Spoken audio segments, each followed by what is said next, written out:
All right, it's Monday, August 3rd. Let's get you tapped in. It's going to be a very busy week. We gap up to start the week off with Dow Jones approaching new all-time highs, S&P 500, NASDAQ 100, basically the entire stock market up on anticipation that peace talks are going to start again between the United States and Iran.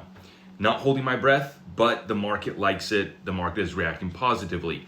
Oil back down below $78 per barrel, and then I'm looking at this USD versus JPY pairing.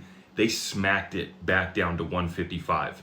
So this is US dollars versus Japanese yen. It shot all the way up to 164, which is a level that we haven't seen since the late 80s. So this carry trade was about to start unwinding aggressively if it hadn't have been for the massive intervention from the Minister of Finance in Japan in coordination with the United States Treasury stepping in, selling euros to go buy Japanese yen.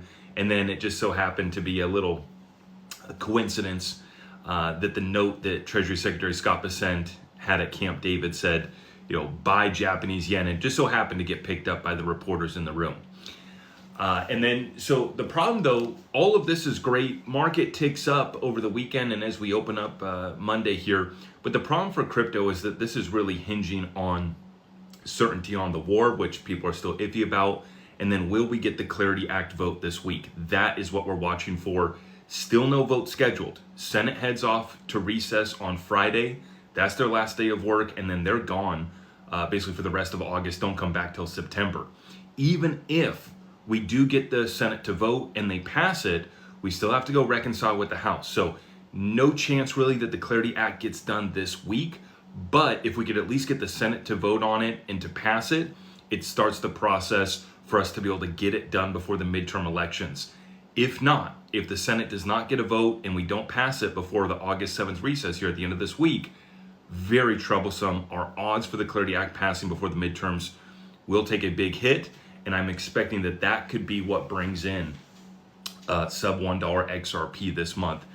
Typically what we see for midterm years in August, it's a rough month for crypto. It's a rough month for XRP in particular. If we see the historical move that we've seen in previous midterm years, XRP could easily go down below $1. And so I got my orders ready. I'm going to be buying any discounted prices that come this month. I'm going to be taking advantage of that. We're just going to let this play out between now and midterms. It's going to be a bumpy road. This week's going to be pretty decisive to determine the odds of Clarity Act passing. So we'll have full coverage for that. But bumpy ride until midterms, and then we'll be back off to the races and back into a bull run. That's the setup right now that I'm seeing. You guys let me know in the comments down below. We'll be live Tuesday, Thursday at 10 p.m. Eastern, and make sure you guys follow here for more.